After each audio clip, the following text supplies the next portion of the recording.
Bon, merci pour la question que vous me posez. Le président Yahi Boni, vous savez, c'est un homme de paix. S'il n'était pas un homme de paix, je ne pense pas que le président Patrice Talon soit président de la République du Bénin. Il n'aurait pas eu l'occasion. Parce que la justice, vous venez d'utiliser l'expression que nous autres, nous utilisons tout le temps, des élections inclusives, paisibles, apaisées, des élections qui permettent à tous les citoyens de pouvoir participer, de désigner leurs représentants au niveau des différents organes de la République. Et donc, ce n'est pas que c'est un chantier qui a été abandonné. Et pour aller loin sur ce chantier, le parti a pris le chef de file du cadre de concertation des forces politiques de l'opposition. Et actuellement, je crois que dans l'agenda du cadre de concertation, il y a entre autres l'audit du fichier électoral. Et le chef de l'État avait ouvert la brèche. Nous l'avons saisi au bon et le cadre de concertation en a fait son cheval de bataille.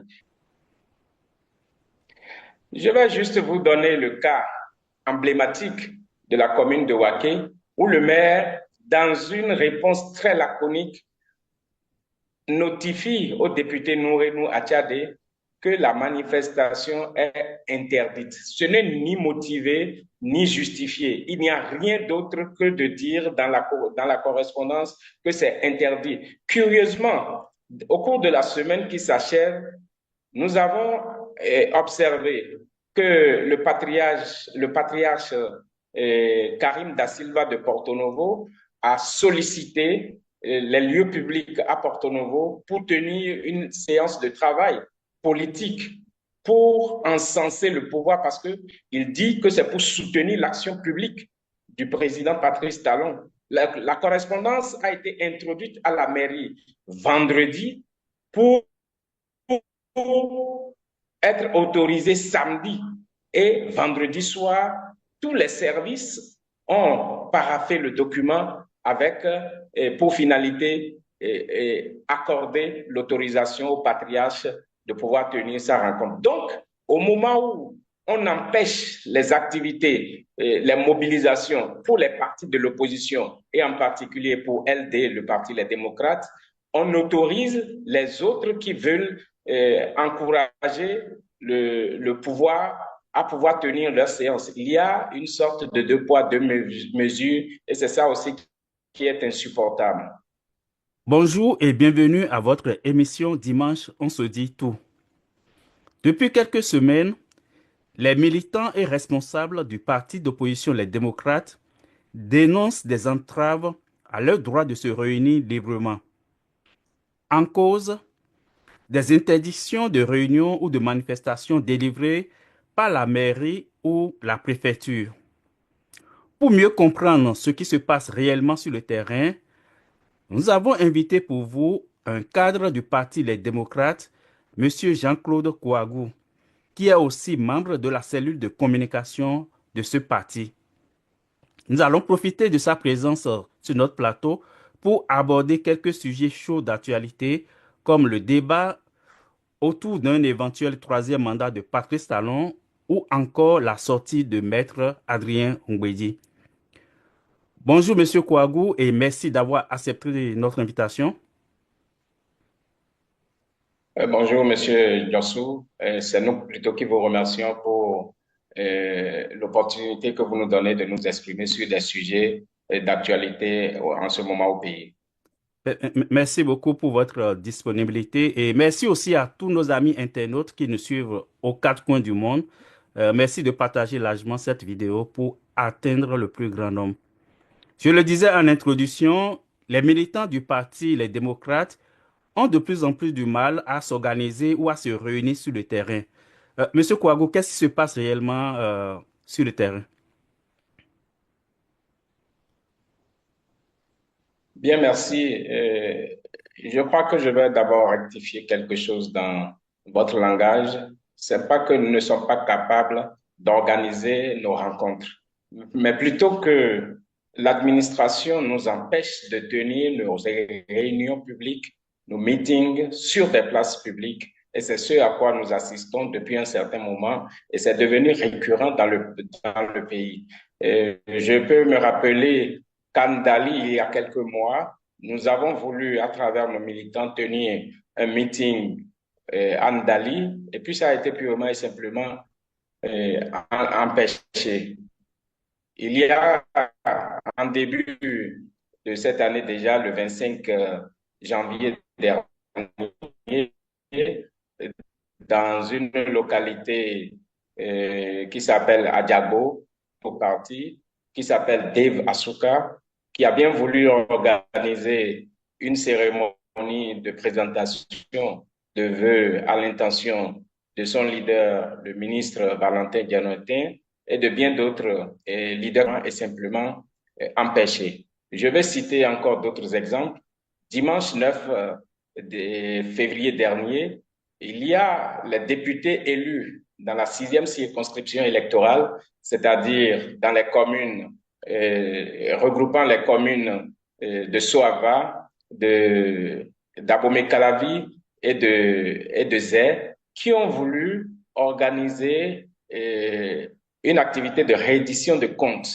Mais, à notre grande surprise, après les formalités d'usage, ils ont été empêchés alors que toute la logistique avait été déjà déployée sur le terrain. Le même jour, dans la commune de Waké, dans la 14e circonscription électorale, l'honorable Nourenou Achade, qui était en mission de réédition de comptes dans cette commune, a été également empêché de tenir ses activités sur les places publiques. Et la trouvaille, parce que nous, en tant que parti de l'opposition, nous ne voulons pas attendre forcément qu'on nous laisse les places publiques. Donc, la trouvaille, c'était quand même de nous rabattre sur les lieux privés. Et c'est là où nous ne comprenons plus l'administration publique qui nous empêche encore de tenir nos manifestations dans les lieux privés. Et c'est tout le hic. En ce moment, on se demande, nous sommes dans quel état, nous sommes dans quel pays. Alors que nous avons décidé à la Conférence nationale des forces vives de la nation que chaque Béninois et chaque Béninoise est libre de toute son opinion, est libre de ses opinions, libre de tenir ses meetings, donc la liberté d'association, la liberté de s'exprimer. Nous l'avons décidé à la conférence nationale, libre de tout dire sauf à répondre de son contenu. Et on ne nous donne pas l'occasion de nous exprimer. C'est ça qui fait la colère du peuple béninois, au-delà même des militants que nous autres nous sommes. Ça fait la colère du peuple béninois parce que vous savez, lorsque on n'a pas l'occasion de s'exprimer, on se constipe de paroles. Et quand on se constipe de paroles, on a envie de le rejeter. Vous avez certainement vécu des expériences personnelles que quand quelque chose vous brûle, vous avez l'intention, vous avez folle envie de vous livrer à quelqu'un, de vous confier à quelqu'un. Et quand vous n'avez pas l'occasion de le faire, alors ça dégénère. Et c'est ça qu'il faut éviter. On ne sait à quel moment cela peut dégénérer. Et nous voudrions attirer l'attention du président Patrice Talon à bien vouloir instruire l'administration à nous autoriser les manifestations sur les lieux publics et sur les lieux privés tant que nous remplissions les conditions. Ok, vous avez dit tantôt que vous avez fait les formalités, mais quelles sont les raisons avancées par l'administration pour, est-ce que les refus sont motivés? Quelles sont les raisons que l'administration avance? Je vais juste vous donner le cas emblématique de la commune de Waké, où le maire, dans une réponse très laconique, notifie au député Nourenou Achade que la manifestation est interdite. Ce n'est ni motivé ni justifié. Il n'y a rien d'autre que de dire dans la correspondance que c'est interdit. Curieusement, au cours de la semaine qui s'achève, nous avons observé que le patriarche Karim Da Silva de Porto Novo a sollicité les lieux publics à Porto Novo pour tenir une séance de travail politique pour encenser le pouvoir parce qu'il dit que c'est pour soutenir l'action publique du président Patrice Talon. La correspondance a été introduite à la mairie vendredi pour être autorisée samedi. Et vendredi soir, tous les services ont paraphé le document avec, pour finalité, accorder l'autorisation au patriarche de pouvoir tenir sa rencontre. Donc, au moment où on empêche les activités, les mobilisations pour les partis de l'opposition et en particulier pour LD, le parti Les Démocrates, on autorise les autres qui veulent encourager le pouvoir à pouvoir tenir leur séance. Il y a une sorte de deux poids, deux mesures et c'est ça aussi qui est insupportable. Aujourd'hui, face à ces refus, est-ce que vous avez des voies de recours pour pouvoir corriger? C'est vrai que vous avez lancé un appel au président Patrice Talon pour inscrire les administrations, la mairie, les préfectures pour pouvoir faciliter l'organisation ou la tenue de vos manifestations. Est-ce qu'il y a d'autres voies de recours selon vous? Non, la voie de recours qui me semble la plus importante, c'est que au-delà même des instructions que le président Patrice Talon pourrait donner à ceux qui tiennent les administrations, c'est-à-dire les préfets, les maires, je voudrais que la conscience de chaque citoyen puisse être interpellée par ce que nous constatons n'est pas bien pour le pays. Et il se fait malheureusement que ce sont les seuls partisans du chef de l'État qui sont capables de tout faire. Il y en a qui se pavanent et qui réclament un troisième mandat inconstitutionnel pour le président Patrice Talon, alors que ce n'est pas d'actualité. Ils se pavanent pour chanter à corps à cri que le président de la République a fait mieux que tous les chefs d'État réunis depuis 1960. Libre à eux de le dire. Ben, qu'ils nous laissent nous aussi pouvoir apprécier à notre façon de notre position pour dire le contraire de ce que eux autres disent. Et c'est ça qui fait l'animation de la vie publique, c'est ça qui fait la démocratie. Et même en science, on dit que c'est de la contradiction que jaillit la lumière. Donc, entendre qu'on nous pose des pierres, que ces pierres sont belles, belles a fait tomber le ciel, et que nous autres n'avons pas la possibilité de nous exprimer, ce n'est pas bien. Et la seule alternative que nous avons, et je dis, au-delà des instructions que le chef de l'État pourrait donner aux responsables des administrations, j'interpelle particulièrement la conscience de ceux qui sont responsables, parce que la route tourne. Et demain, ils seront peut-être à une autre position, et Patrice Talon ne serait plus là. Et là, comment ils vont pouvoir envisager leur carrière s'ils sont encore en position? Donc, l'appel, nous prenons le peuple à témoin, nous prenons la communauté internationale à témoin et nous souhaitons que chacun puisse, à partir de cet instant, disons, se départir du déni de la personnalité de soi. Est-ce qu'on peut imaginer que ces décisions d'interdiction sont prises par des responsables zélés sur le terrain parce qu'on n'a pas vu circuler une autre officielle de la part du gouvernement qui instruit la base à interdire les manifestations du Parti des démocrates? Est-ce qu'on peut penser que ça vient seulement de quelques maires ou bien préfets zélés pour faire plaisir à leur hiérarchie? Ce que vous dites, on peut donner acte à ce que vous dites, en ce sens que la seule tournée du député Nourenou Attiade nous a donné l'occasion. Pendant que la tournée était interdite dans la commune de Waké, mais elle était autorisée dans la commune de Copargo. Et à cette occasion, le maire a donné quitus et la correspondance, je ne vous l'avais pas dit au départ, les correspondances du député Nourenou Attiade du parti LD, président du groupe parlementaire, les démocrates, a été adressé à cette administration depuis le lundi. Et ce n'est que le vendredi que le maire de Waké répond tout simplement pour dire non, que la manifestation n'a pas été autorisée. Mais pendant ce temps, il y a le maire de la commune de Copardo qui avait autorisé. On ne sait pas ce qu'il attend. Et donc, cela laisse croire effectivement qu'il y a des autorités, des maires et des préfets qui sont zélés, ça montre ça effectivement. Mais ce qu'il faut aussi entrevoir, ça nous rappelle le directeur général des impôts qui avait gardé par devant lui, en violation des dispositions légales, les quitus fiscaux de nos candidats aux élections législatives de mars 2023. Et quand nous avons introduit un recours auprès de la Cour constitutionnelle, vous savez sa réponse? Il a dit qu'il a reçu des instructions. Donc, ça peut ne pas être écrit et que cela soit, comment dit-on, des messages téléphonés pour demander aux responsables des administrations de nous empêcher de tenir sereinement nos rencontres publiques. Pour finir avec cette question de l'organisation des manifestations, on a appris aussi dans la presse que, je pense qu'à Banté, que des jeunes cadres du parti, les démocrates, voulaient essayer d'examiner des jeunes cadres qui sont dans le domaine de la santé, ont convié la population pour vérifier les problèmes d'hypertension et ça aussi, ça a été interdit. On ne comprend pas parce que ça, ce n'est pas du domaine de la politique. Comment vous expliquez ce cas-là?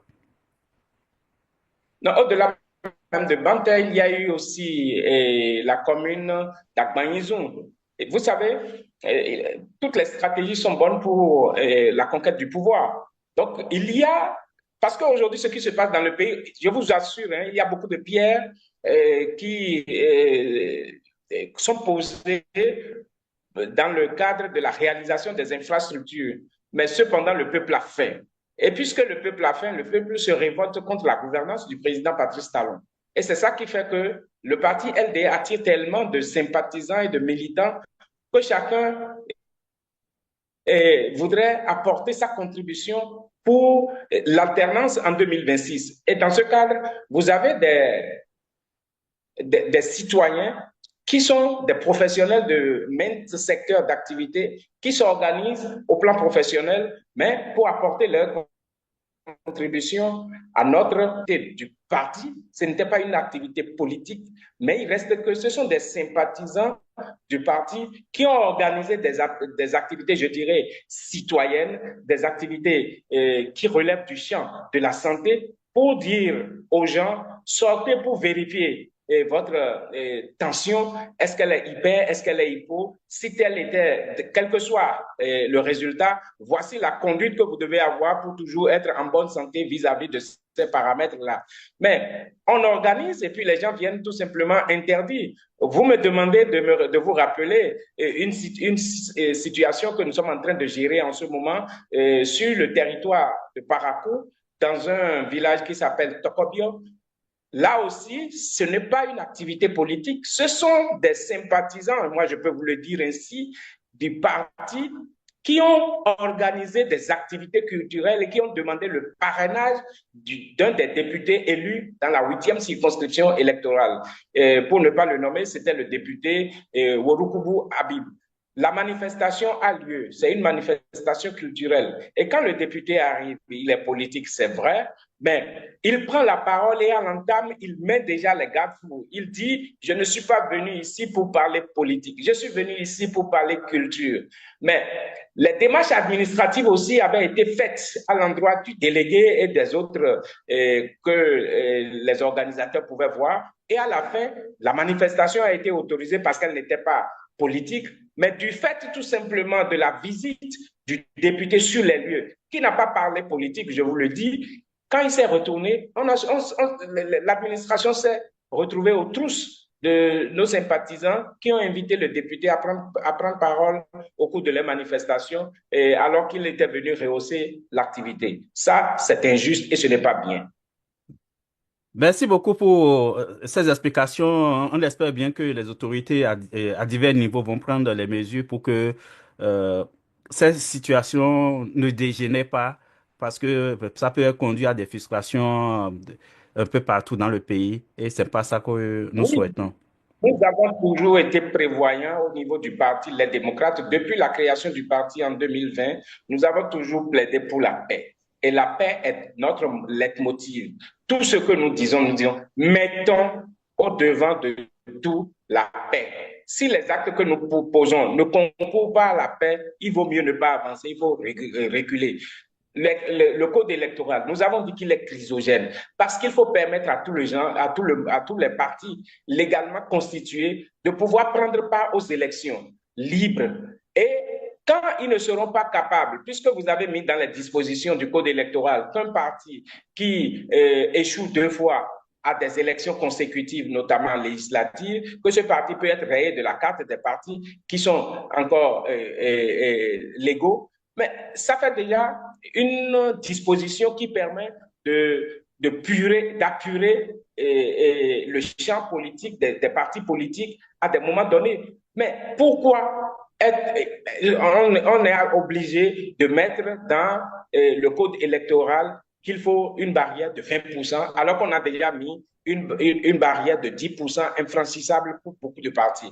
Nous disons que c'est un code chrysogène. Il faut lever les barrières pour permettre à tout le monde de participer et le peuple décide en dernier ressort de qui peut le représenter. Comme vous avez commencé déjà à aborder la question du code électoral, restons-y.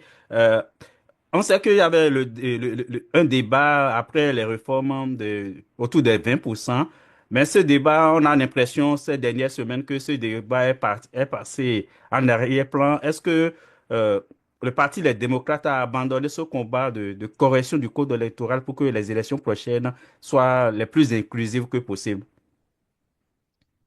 Vous venez d'utiliser l'expression que nous autres, nous utilisons tout le temps, des élections inclusives, paisibles, apaisées, des élections qui permettent à tous les citoyens de pouvoir participer, de désigner leurs représentants au niveau des différents organes de la République. Et donc, ce n'est pas que c'est un chantier qui a été abandonné. Et pour aller loin sur ce chantier, le parti a pris le chef de file du cadre de concertation des forces politiques de l'opposition. Et actuellement, je crois que dans l'agenda du cadre de concertation, il y a entre autres l'audit du fichier électoral. Et le chef de l'État avait ouvert la brèche.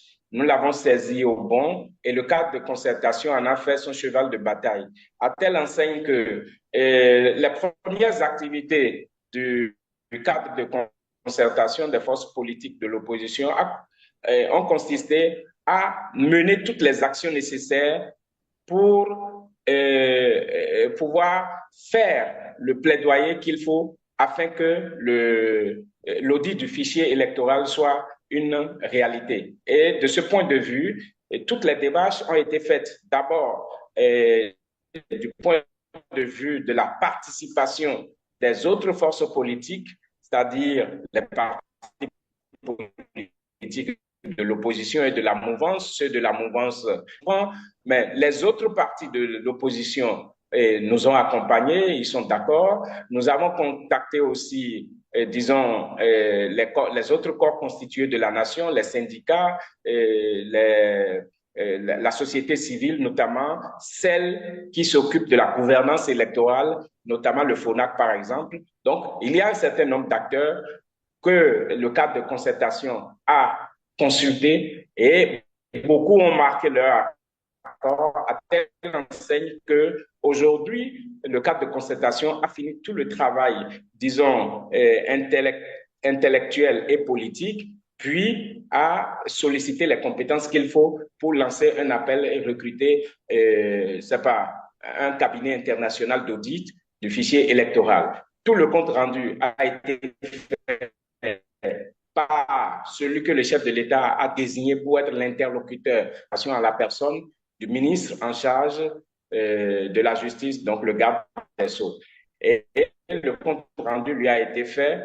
Il reste à lui de transmettre au chef de l'État pour décision à prendre. Parallèlement, les membres du cadre de concertation se déploient pour rencontrer le chef de l'État. Et dans ce cadre, ils l'ont même déjà saisi par écrit. Ils attendent seulement la lettre de réponse du chef de l'État les convient à une audience pour discuter de la question. Ça, c'est l'audit du fichier électoral.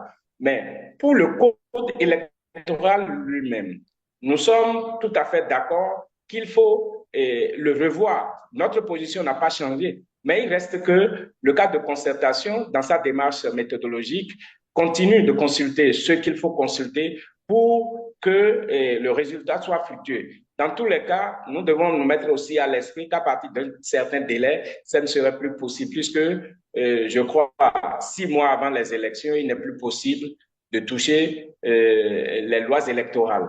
Donc, ce travail encore, il reste à peu près 2 mois, 2 ou 3 mois pour pouvoir le faire. Et ce chantier est tout à fait ouvert. Et je crois que ce qui se passe dans la mouvance où les gens deviennent de plus en plus insatisfaits va certainement nous aider à aller vers la relecture du code électoral. Je voudrais davantage m'appuyer sur une réflexion d'un cadre de la mouvance en la personne d'Estelle Amoussou qui a produit comment dire, une petite réflexion récemment disant qu'il faut nécessairement relire le code électoral au risque que le parti Les Démocrates emporte toutes les élections générales de 2026 et que le Parlement soit monocolore ainsi que les conseils municipaux et communaux.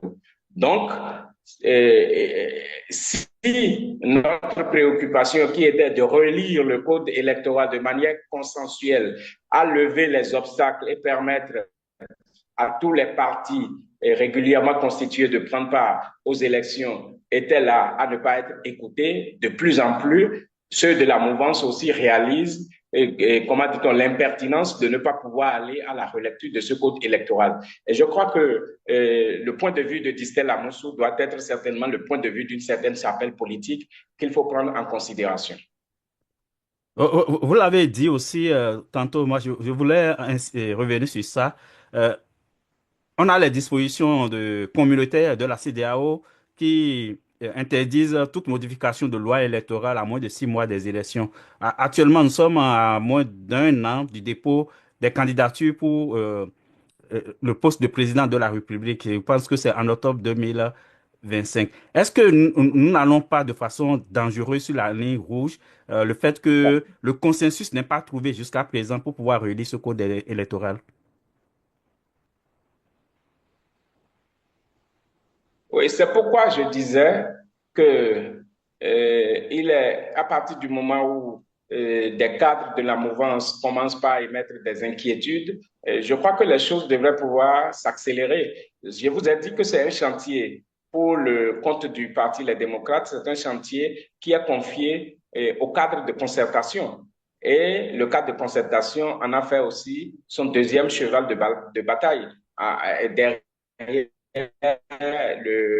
l'audit du fichier électoral. Donc, j'ai la conviction que le chef de l'État, vous savez, c'est comme ça que cela se passe. Hein. S'il le veut, c'est en un tournement que ça va se passer. Ça ne durera pas du tout. En l'espace de 24 heures, on aurait déjà fini. Vous souvenez-vous des élections communales de 2020, quand on a fini avec les normes générales, on a élu les conseils municipaux, mais pour l'élection des maires et, oui, disons, des membres du conseil communal et des maires, vous vous souvenez, il y a certains, quand certains conseils communaux ont commencé, ils se sont retrouvés en démocratie locale. Mais très rapidement, le pouvoir a trouvé que c'était dangereux de laisser la démocratie s'exprimer dans les conseils municipaux et a donc stoppé le processus. Et je me rappelle, en l'espace de 24 heures, on a demandé, le chef de l'État a demandé à cette députée de pouvoir relire les dispositions du code électoral en ce qui concerne l'élection du maire et des adjoints au maire. Et ça a été appelé loi interprétative. Donc, en un tournement, ça s'est fait. Et je me rappelle, quand l'Assemblée a voté cette loi interprétative, c'est venu à la Cour constitutionnelle comme une lettre à la poste. Ça a été déclaré conforme à la Constitution. Et puis, la minute qui a suivi, le chef de l'État a posé sa signature pour promulguer cette loi. Et ça fait qu'aujourd'hui, si on veut regarder le statut des différents maires, il y en a qui sont des maires élus par les conseils communaux et municipaux et il y a des maires désignés par les partis politiques ayant une certaine dominance dans la commune, ayant une certaine influence, en tout cas détenant la majorité des conseillers communaux ou municipaux dans les conseils. Et c'est comme ça que cela a été fait. Voilà un peu pour vous dire que si le chef de l'État veut la relecture du code électoral en ce qui concerne particulièrement la disposition relative aux 20% qu'il faut obtenir dans chacune des 24 circonscriptions électorales, s'il le veut, cela se fera sans anicroche.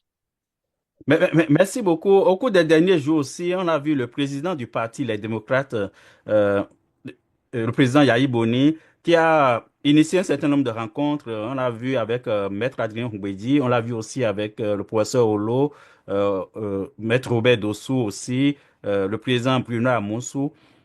Officiellement, ces rencontres, c'était pour présenter des vœux. Est-ce qu'il n'y a pas un agenda caché derrière cette initiative, Monsieur Kouakou?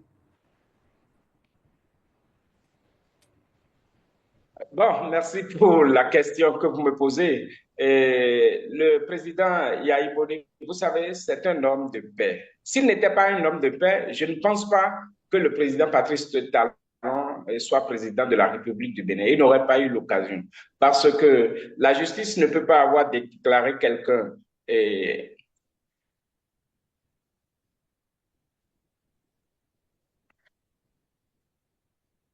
je disais que le président Yahi Boni est un homme de paix. Et s'il n'était pas un homme de paix, il n'aurait pas donné l'occasion au président Patrice Talon de pouvoir exercer les fonctions de président de la République dans notre pays, disons sulfureuses et de tentatives d'empoisonnement, au terme desquelles comment dit-on, il a été établi qu'il y avait un début de tentative de coup d'État et d'empoisonnement. Cela a été clairement dit dans le livre Je ne suis pas un héros du juge Angelo Oussou qui a rendu la décision en son temps. Donc, c'est pour dire que le président Yahi Boni est naturellement un homme de paix. Et en plus d'être un homme de paix, c'est un pasteur, c'est un homme de Dieu. Et toutes ces qualités mises ensemble l'amènent à consulter les anciens présidents d'institutions parce qu'il estime certainement, je ne suis pas dans sa pensée profonde, mais j'estime que toutes ces qualités mises ensemble, il se dit qu'on ne peut pas construire le pays en oubliant certains, en occultant certains dans la démarche. Et c'est comme ça que je puis justifier qu'il s'est rendu chez le président Adrien Houmbedi pour le saluer en lui présentant de nouvelles an. C'est vrai qu'au lendemain, il y a eu une déclaration du président Houmbedi, une déclaration que d'aucuns interprètent, ça s'interprète dans tous les sens. Bref, le président Yahi Boni est revenu aussi voir les autres présidents, les autres anciens présidents d'institutions, à savoir le professeur Théodore Lo, le professeur, le président, comment dit-on, Dossou Robert, et maître Robert Dossou, et le président Bruno Amoussou, qui a été aussi un ancien président de l'Assemblée nationale. Donc, j'estime que toutes ces personnalités, qui par ailleurs sont d'un certain âge, vous souvenez-vous, ce sont des personnalités d'un certain âge, elles ont franchi la barre des 75 ans pour la plupart. Et Adrien nous rappelait qu'il a 83 ans. Bruno, ça doit être à peu près la même chose, je n'en sais pas, je ne connais pas exactement leurs actes de naissance, mais ce sont des personnalités d'un certain âge et qui ont assumé des responsabilités dans ce pays. Et on estime que ces personnalités ont encore des choses à conseiller peut-être au président de la République, à dire aussi, à apporter leurs réflexions à tout ce qui se fait dans le pays pour qu'on puisse avancer dans la paix, pour rebâtir, pour consolider notre démocratie qui est à terre depuis 2016. Merci beaucoup. Autre sujet qui polarise l'attention, au cours des dernières semaines aussi, on a vu les recours qui se multiplient devant la Cour constitutionnelle. On a vu Monsieur Christian Laïndé qui a saisi la Cour, on a vu Bertin Korovi. Et ce débat-là qui revient, on va dire, qui est récurrent sur l'éligibilité possible de Patrice Talon en 2006 ou en 2026, pardon, ou l'éventualité d'un troisième mandat. Est-ce que ce débat est encore opportun vu les dispositions de la Constitution aujourd'hui?